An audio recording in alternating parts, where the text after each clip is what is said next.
live at Lollapalooza on 105.7 The Point. It's Donnie and Drew. We are backstage at Lollapalooza, Grand Park, Chicago, our first band on this Saturday. A band not playing today, just here to watch and enjoy the festival, and we'll see them in a week. Yep. Violent Soho. Violent Soho to join us. All Gentlemen, right. What's going on? How are you? Yeah, very well. Very good, thanks. So today, what are you going to do? Like, is today just really like a screw-off Saturday? Like, you Absolutely. are going to do a couple of media things, and then you're out. Well, it's the best Saturday. I mean, we got, Against Me. I think I'm going to go down and watch that. AFI. I mean, I can stay, AFI. Green Day. I'm going to, smoke to Slightly Stupid. So, One thing I wanted to ask, I know that they talk about the Day Out Festival in Australia. Big Day Day Out. Out. Now, please familiarize me. Is that a one-off festival? Is that does that go to different places? Like, how does that, because that work? Once a year. Yeah. Just once a year? Yep. And it's just But in one place? No, or? it tours. Oh, so it's like okay. it's about 6 or 7 locations, New Zealand, Yeah, New and all Zealand. the major cities. Yeah, And then how big is that festival, like numbers? 50 to 60,000, I think, yeah, even bigger. 56,000, and in Sydney it's about gets bigger, 60, yeah. and then they do 2 of them, so one each day. It's not a Yeah. 3-day festival, That's true. but it's only one day. And yeah, I mean it's massive, like especially because Australia doesn't even have half to as many people as Chicago, like in our home town Brisbane, and like they still pull 56,000 people to that. We yeah. pretty much steal all your bands when it's winter over here. And Uh-huh. they come party down. They got nowhere else to play. Yeah. They say, man, it sucks over here now. Let's go Yeah. somewhere where it's sunny. Is there anybody that you guys get to meet at Lollapalooza that you get particularly excited about? Like, do you get to see Green Day walking around and get? I geeked haven't out? met Green Day, but I mean we met Against Me in San Francisco, and I mean those guys are awesome. I mean they're similar to us, like on our level, like hanging out wise. Some of the other bands, obviously. I mean, I hope to see Green Day walking past. I was hanging out to see Lady Gaga, but I didn't get to meet her. You ran into the dudes from AFI. Oh yeah, AFI. Yeah, I was standing in the crowd last night actually watching Lady Gaga, and Adam, the drummer from AFI, came up and tapped me on the shoulder. That's and awesome. I turned around. I was like, we were in the crowd, like right in the.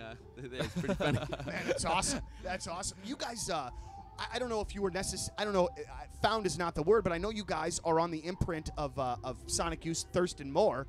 That doesn't suck in the least. Talk about your relationship with Thurston, a guy that a lot of us, really, really respect and have for a long time. Yeah, we do too.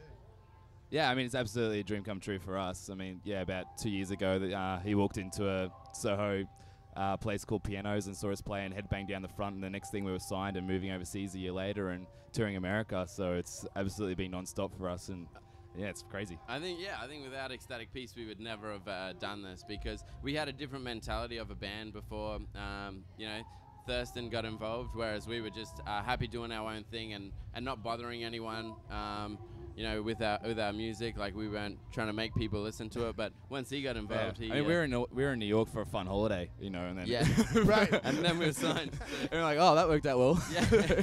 It's probably better, though, when you don't expect it, I would assume. You know what I mean? Because your mind would probably have been in a different place if you're like, Yeah, well, I'm we've here to been play a playing for show. years, so yeah. Very cool. Well, we'll see you in a week. Yeah, It's we gonna be can't wait. exciting. Oh, St. Louis is awesome, so yeah. Do you guys also get excited about coming to the U.S. because the dollar is so weak? Yes. Oh, dude. Well, everything's so cheap. We pay $7 for a beer, and I can get like a PBR for $1. Yeah. We pay $7 in our bars for For a one. beer. For one, I went to a festival before we came over, Split in the Grass, and the law is they only have half-strength beer, and it costs $8. So I went through a few $100s just to get bloated and depressed by the end of the night. At our festivals, the aim is to make sure that the No one has fun. convicts don't get too drunk.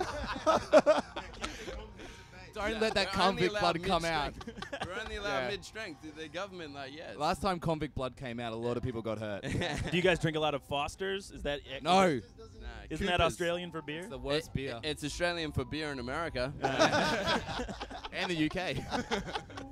10 years ago, it used to be Americans went elsewhere and everything was cheap, and now it's completely flipped around. Yeah. Now we're Africa. I can't. Well done, man. Well We done. come here for shoes. I just don't want to give any festival organizers that over here that sort of idea, because you know they'll take it up on. You know what I mean? A half-strength beer for twice the price. Oh, Crap, dude, man. Dude. Yeah, keep that one all under. right, forget about that. So we'll see these guys in a week. 29 bands, $29. You will see Violent Soho at Point Fest. Gentlemen, have so much fun these next couple of days. Enjoy your set tomorrow, and thank you so very much for stopping by and saying hello. Thank you. Thanks Thanks, so guys. much to The Point.